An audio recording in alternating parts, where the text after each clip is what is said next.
Hey, so I'm in Pereira, Colombia right now. This is a small city in the coffee zone in Colombia. I've been here for a whole month already, and it's actually one of my favorite cities I've ever visited. I might do an article about it in the future, probably when I'm about to leave or once I've left. In this video, I wanted to talk about learning Spanish and the best places to learn Spanish, particularly if you want to learn the language really quickly. There are a couple different considerations you want to have when you're thinking about choosing the best country to learn Spanish. I'd say these are the cost, safety.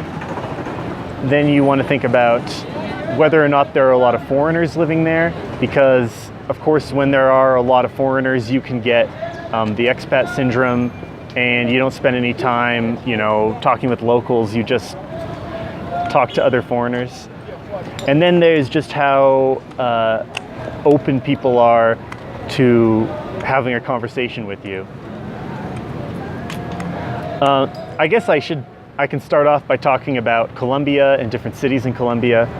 I find people here to be extraordinarily friendly and very, very, very open to having a conversation everywhere I go. Like I went to go get a haircut the other day, and of course they just wanted to talk and ask me questions. Or when you're in the gym, people just talk to you and ask you questions, right? You could be really shy even and go to Colombia and you're gonna pick up a lot of Spanish here. You don't have to initiate conversations yourself, which I think you should do. If you're trying to learn a language, you should take responsibility for that. I would say in my first month in Colombia, when I came here about 4 years ago, I probably learned more Spanish in that month than I did in I guess it was the 2 months before and then the 3 months after, right? I learned like way, way, way more. This time I haven't been learning as much as I would have liked, but I have been working a lot. I got a new job. We'll see how it goes. Hopefully it all pans out well. It'll be confirmed in January. So that should allow me to basically travel as much as I want, because it's all being done on the computer. So I've been working on that a lot and some other projects. But the first time I came to Colombia, I wasn't working at all. So all day long, I was just talking to people. I picked up so much Spanish so quickly. The other country I went to where I did learn a lot of Spanish, maybe not as much as Colombia, but I learned to, oh yeah, of course. The main issue with Colombia, I don't want to stress it because it's not really that dangerous. Like it's a nice place to be. It also depends where you go. I think it's a lot safer here in the Zona Cafetera, in Pereira, in Medellin. If you just know what you're doing, you'll be fine. But Bogota, Cali, maybe Barranquilla. I've never been to Barranquilla. I'd love to go there someday.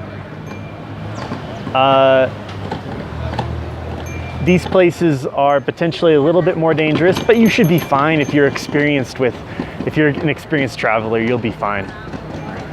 The other place where I learned a lot of Spanish was Nicaragua.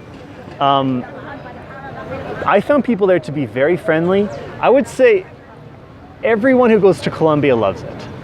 Or maybe I've met 1 or 2 people who didn't like it, and usually they got mugged or something. But almost everyone who comes here just absolutely loves this country, whatever age they are, whatever gender they are, whether they're sort of a backpacker style traveler or if they're high budget, or everyone who comes here loves it.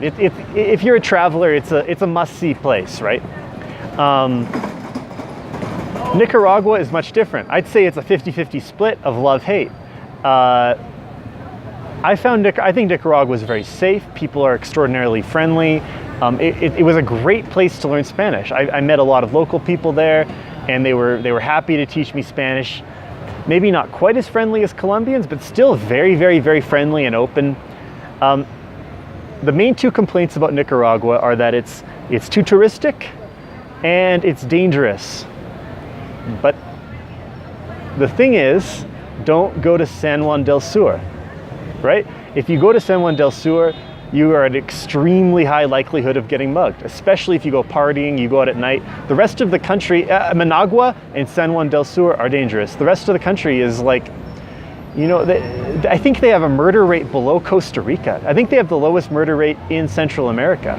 They have one of the lowest crime rates in all of Latin America.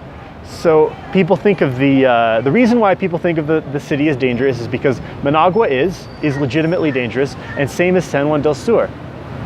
And the other reason why, I think it has to do with the Sandinistas and the Iran-Contra affair. I'm not totally familiar with that whole political story, but that's the other reason why people think of Nicaragua as a dangerous country. But that is an excellent choice. You can go to Granada, and yeah, I mean, it's a little bit touristic, but the reason why is because the population is so low, and so the tourists kind of like overpower not overpower, but they sort of, you see them so much because there just aren't that many local people, and the cities are really small. I think Granada has something like 100,000 people, 200,000 people. It's not a big city, and same as Leon. But it's, even though there's a decent amount of tourists there, it isn't really ruined. Like, people are still happy to hang out with you and talk to you, and not everyone's trying to sort of find a way to get into your pockets. Like you might find in some touristic places, they're always kind of trying to ease their way into taking your money. I mean, there's a little bit of that in Nicaragua. Here's a suggestion though. Go to Esteli. Esteli in northern Nicaragua is like amazing. It's when I was there 4 years ago, but I'm sure it's still great, right? No one's talking about going to Esteli. Go there and spend like a month there and you'll learn a lot of Spanish, I promise. I think maybe, I think it's called Matagalpa, is like the coffee area, and that's I've never been there, but that's supposed to be really nice as well. So yeah, if you're not into, if you really want to get into a less touristic area, stay out of Granada, Leon, of course, but there's still really nice cities. Yeah, go to Esteli or maybe Matagalpa, and I think there might be some other cities near the Honduras border that are really good to go to.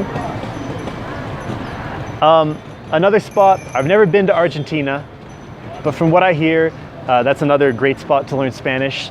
Local people there are, I mean, all the Argentinians I've met a lot, because there are a lot of Argentinian backpackers throughout South America and a little bit in Central America as well, even Mexico. I mean, they travel everywhere. They're so friendly, like the ones I've met. And I've heard from people who go to Argentina that people are super friendly. Country's fairly safe. It's a little bit expensive. I mean, it's just if you're used to super cheap places like Colombia or Nicaragua or Guatemala or something, it's expensive. The other thing is the Spanish is a little bit different. So they would say, instead of yo, it's sho, or instead of desayuno, it's desayuno, or instead of ballena, it's ballena. So they have a little bit of a different pronunciation and a very different accent. But you can make the adjustments and just deal with it, right? You'll catch on quickly. And let me give one more country. Well, why not say Spain? I've still never been to Spain. I'd like to go. A lot of people absolutely love Barcelona. Of course, that's more touristic, but there are all kinds of different towns like Seville. There's Valencia. There's Madrid. I sort of have a little desire to go to Bilbao because I've heard about this Basque culture, which is supposed to be really interesting. And of course, they still speak Spanish there. I think most people in Basque country speak Spanish as their first language. Yeah, just to be clear, Basque is a different language from Spanish, and it's not a Romantic language, so it's unrelated to like Galician or Dalmatian or something like that, or Italian or French, right? It's kind of a whole mystery, this whole Basque culture. But yeah, I think Spain would. I think Spain would be a good spot to learn Spanish, definitely. Also Peru, and I'm going to Peru in a couple weeks. I'll be meeting a friend there. I'm spending a month in Lima, and then I'll be traveling around the country. I think after Lima, I'll find another city that I want to go to and stay there for an entire month. It might be Cusco, but it might also be a less visited, less well-known, smaller Peruvian city. I haven't decided if I want to go to the, maybe I'll even go to the Amazon somewhere. I don't know. So I'll figure that out after I spend some time in Lima. I did write another article on a similar topic, not exactly the same. It's specifically safe places to go to learn Spanish. Not necessarily the best, although if you put in an effort and you make sure to practice with people, everyone you see, you try, not everyone you see, but every time you talk to someone, you try to practice Spanish, you try to start up conversations, you'll be able to learn it everywhere as long as you put in that disciplined effort. So the article is about the safest places to learn Spanish. I put the link in the description.